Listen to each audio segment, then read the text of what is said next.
Hey, it's Mike. Thanks for tuning back in. It is very hot in Maine today. I hope that the fans I have going on in here aren't disruptive to the sound.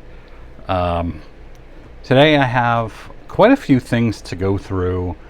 The big one is, what did I spend my first month of YouTube revenue on? I bought one card with my first month of YouTube revenue. I'm going to go over what that revenue was and why I bought this specific card.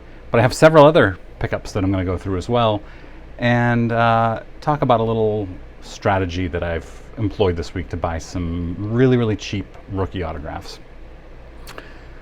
So let's jump right in. First of all, I came back from the National and I had this fresh off of TTM, Jim Palmer rookie autographed by Mr. Palmer. And this is a really nice rookie. You can see it's nicely centered.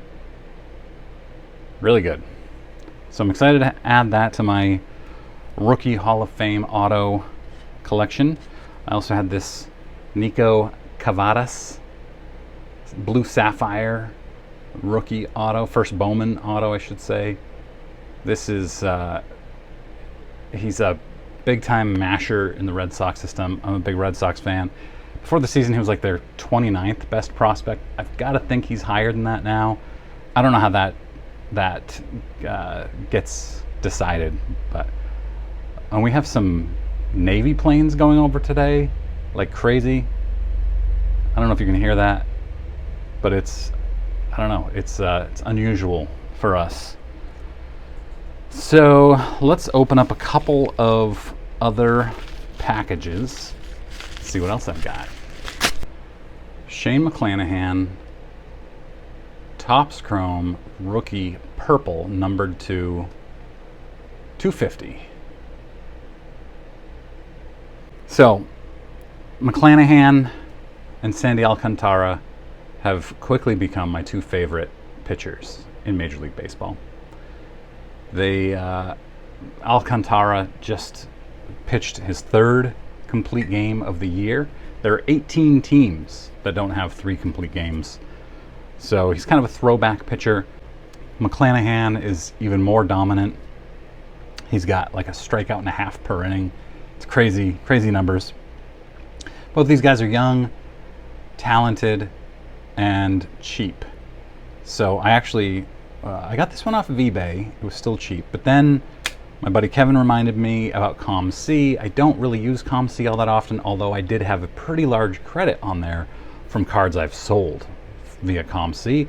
So I went just to see. And one of the problems with ComC, I realized, because I just sold an Andrew Wiggins, some sort of Andrew Wiggins insert parallel for like $1, and it had shot up to like $15, is that people on ComC, like me, put the cards in for modern players and they just leave them. And when those modern players blow up, like Andrew Wiggins did in the playoffs, winning a championship, you forget to increase your prices on them. Shane McClanahan, Sandy Alcantara, great examples of guys on ComC who are still priced the way they were before the season started by many sellers. Now, some sellers have increased their prices, but I was able to find a lot of rookie autos for single digits. I found some numbered rookie autos for $20, and I had a pretty large credit on there, so I bought a bunch of them. And those, I need to place my order, have them shipped out. That's my cat meowing at me. Shh. I need to have my order placed via ComC and have them mail it out to me. I've heard that takes a long time, but I've never actually ordered cards from ComC, I don't think. So what's my next one here? I'll open this one up. And it is another Shane McClanahan rookie auto. This is the Topps Chrome non-variation, non-parallel. So just picking these up, cheap. And it's actually time for me to start selling more cards. So I'll be selling some, a bunch of slabs that I have that no longer fit in my collection pretty soon. This one is from Breakout Cards. This is the big one. This is the one I got with my YouTube revenue. So Breakout Cards has an awesome YouTube channel. They have a great Instagram as well. And they posted this on Instagram, this card, while I was in New Jersey for the National. So it was kind of fitting for me because here's the deal. YouTube revenue, I had my first day of YouTube revenue was July 1st. So July was a full month of revenue for me. July 1st through July 31st, I made $92.05 in YouTube revenue. I had some very good days. I had some mediocre days. $92.05. Now, YouTube doesn't pay you out under $100, but I had $30 left over from a blog I wrote 15 years ago about baseball statistics. This was, I actually ended it after the 2007 World Series. It was a pretty darn popular blog. And I made pretty good money. I was making more money than I make off of YouTube. And it was just this side fun thing I would do late at night, write up a blog post, post it. Write up a blog post, post it. And it did well. It got linked on Deadspin in the early days of Deadspin almost every day, where they would say, hey, this is a cool blog, check it out. And so I still had $30 because I hadn't done anything else with AdSense, Google AdSense, since 2007. So when I went to connect my account, it said that I had a balance of $30. So $30 prior revenue plus the $92 of July YouTube revenue gave me $122. And I thought, I want to buy one card with this money. And it was late July, so I knew I was going to come in around $90, so I thought I'd have $120, and I was right. And Breakout Cards posted this card on Instagram. Now, they had it priced at $130, and I didn't look up comps, and I should have. But I just, as soon as I saw it, I said, I gotta have that card. And I overpaid for it by a little bit. Nothing serious. Breakout Cards, you know, sometimes you'll also pay a little extra for a dealer that you know is trustworthy. And I know Breakout Cards is not going to sell me a fake card. So this is a 1954 Ted Williams. It is not in good shape at all. This would grade a 1.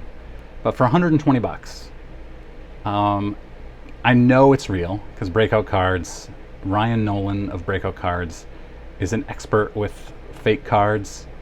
There's no way. Plus, you can kind of tell just by looking at it, even with an untrained eye.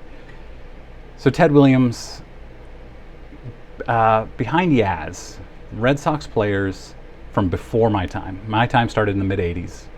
I was born in '79. Red Sox players from before my time. Ted Williams, despite my poor personal experience with Mr. Williams, has got to be my second favorite behind Yaz. So I was really thrilled with this. The greatest hitter of all time. When I was a kid, I had the Ted Williams book. I think it's called The Science of Hitting, and I read it a lot. I loved Ted Williams. I loved to hit. So I picked this up from Breakout Cards. I love it. I hope to have as good of a August as I had July, but it's pretty doubtful. July was my best month ever. So, and obviously not based on revenue because it was my only revenue month, but based on views and subscriptions, it was a great month for me. And I hope if you're not already subscribed, you consider subscribing. I post 3 videos a week, industry news, vintage baseball and basketball, and a little bit of modern stuff as well. I do some grading stuff. I just sent off an order to PSA. I'm going to send off an order to SGC pretty soon, I hope. So anyway, that's all. Ted Williams. Actually, let me know in comments. What do you think about this card? Was this a good use of my money? Should I make Ted my next guy that I collect after Yaz? I've got a few Ted cards. As you can see, here's one right there. It's hard to do this backwards. Right there, Ted Williams 58 tops. I've got some of his 59 Fleers. The 48 Leaf is one of my holy grails. I love that card. I love the color of it. It's such a great card. Should I try to collect all of his career cards, so from 1939 to 1959? Boy, that would be hard. That would be expensive. It would take me decades. Let me know in comments. Thanks very much for watching. I appreciate it.